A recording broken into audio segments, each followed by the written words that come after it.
Thank you, Sean.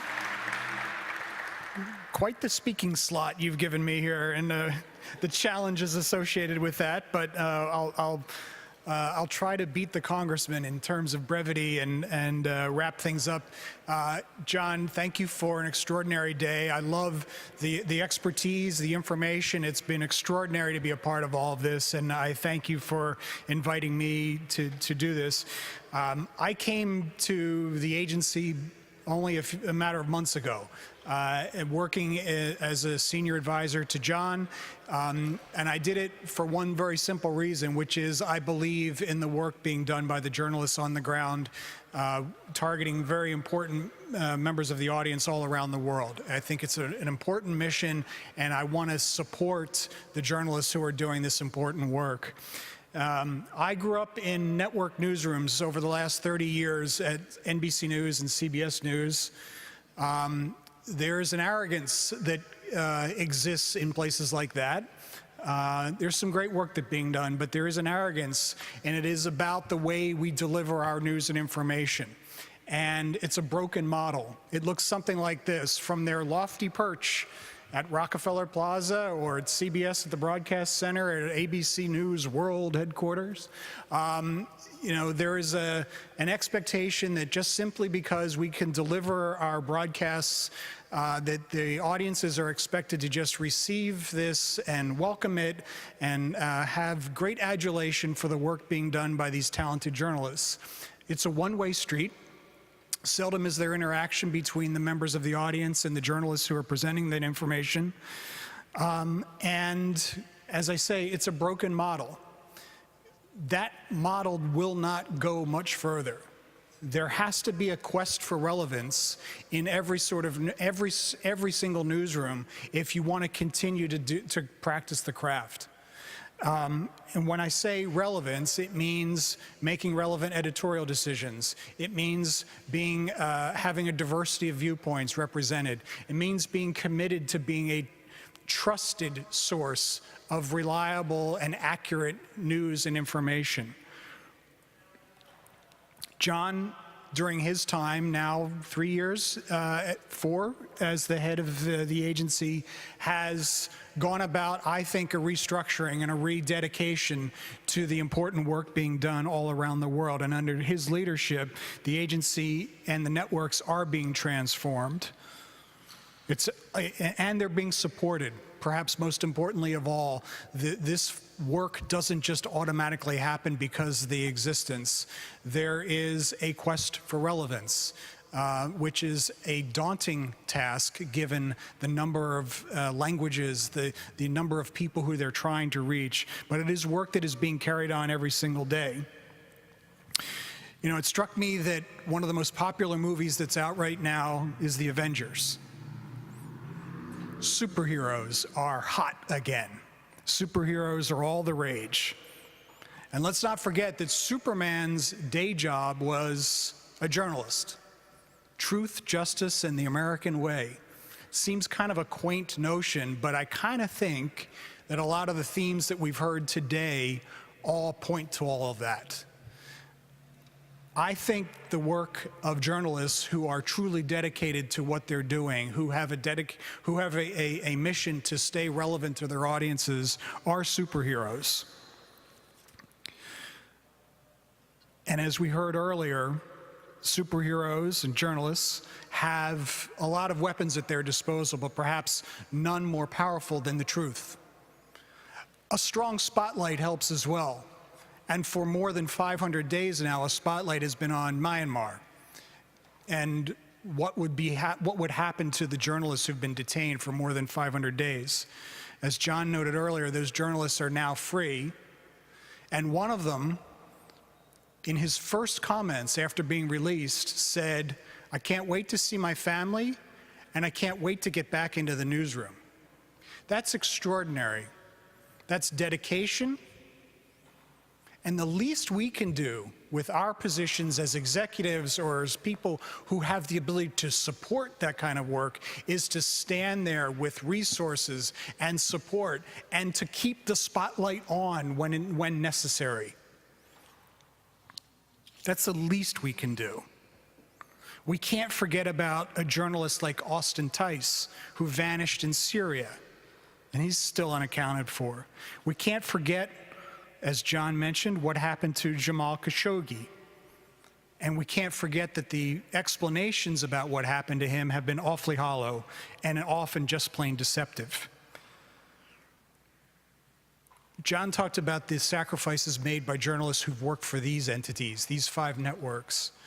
They've faced some of the toughest conditions, harassment, and sometimes they've even paid the ultimate price.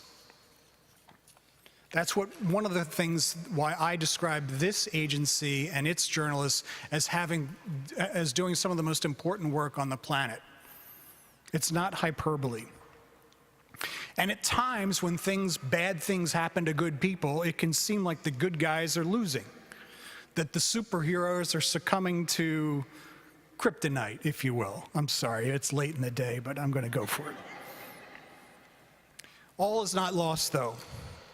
Humans yearn for freedom.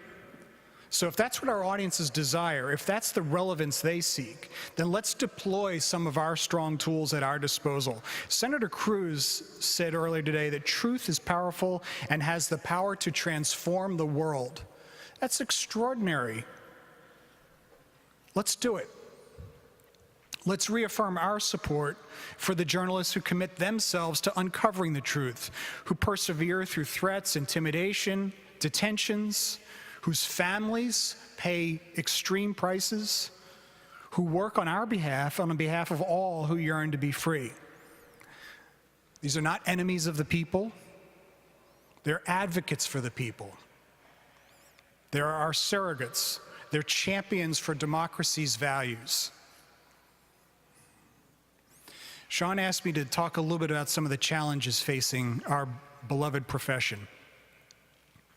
One, and I think it's one of the most important thing, and the congressman just highlighted it, reputational issues. We have to earn and maintain trust. That's a reputational issue. The pushback and the efforts to discredit, the efforts to define us, will be intense, and that's why our means have to be just as aggressive. The other reputational challenge is, what do we want to stand for? And by the way, when I talk about a broken network news model, they're squandering, in many cases, this extraordinary power because they, in my view, my humble view, I don't think that they're adequately answering the question, what do we want to stand for? Stand for truth. Stand for journalism that matters. Do purposeful work. Don't just go for moving the needle slightly in the ratings. Another big challenge is access to information, and we heard that all day today, especially this morning. Senator Cruz spoke of President Reagan's declaration and call to tear down the Berlin Wall. The modern version of the wall, or the Iron Curtain, is an electronic veil designed to keep people in the dark, ill-informed, disenfranchised, to have their privacy compromised. It's a constant threat from state surveillance, harassment, and restricting access to information. We all have a vested interest in piercing that electronic veil to support freedom. Sean said earlier that we don't have a NATO for democratic values. He's right. But what I'd say is we have this informal union of dedicated journalists, people who are giving marching orders, who are giving editorial assignments to people, people who are funding investigative efforts in places like Ukraine. When we stand in support of journalists who have dedicated themselves to these important missions, we are supporting democratic values. We're supporting journalism that matters. That's a calling that we should all be behind. Too often in the commercial world, petty, competitive pressures cause people to go after each other, and newsrooms get consumed with their own situations. I'd argue that the work that the journalists of these 5 networks are doing is as important as anything going on these days. And yeah, it's a little hokey to say it, but I believe that there are superheroes at work. When you think about what their families face, what they face, it's important work. It's fascinating to come in and have a front row to that kind of dedication, that kind of important work. I'm thrilled to be working with John and with all of the people. You saw the dedication of Libby Liu and Amanda Bennett and all of the other people who've represented today, and it's an extraordinary group of people. I did not know what to expect when I came here. I'm blown away by the depth of the talent and the commitment. But we need to support them. We need to go back and continue to evangelize in support of people who stand for this important work. And with that, I'm going to draw the day to a close. I want to thank everybody for a fascinating day. Thank you, Sean. Extraordinary work, some exceptional speeches, presentations. I think Senator Cruz read your speech beautifully. No, that's not what happened. He came here with that speech, and it was really well received. The congressman, all of the panelists. So thank you for everybody, and have a great afternoon.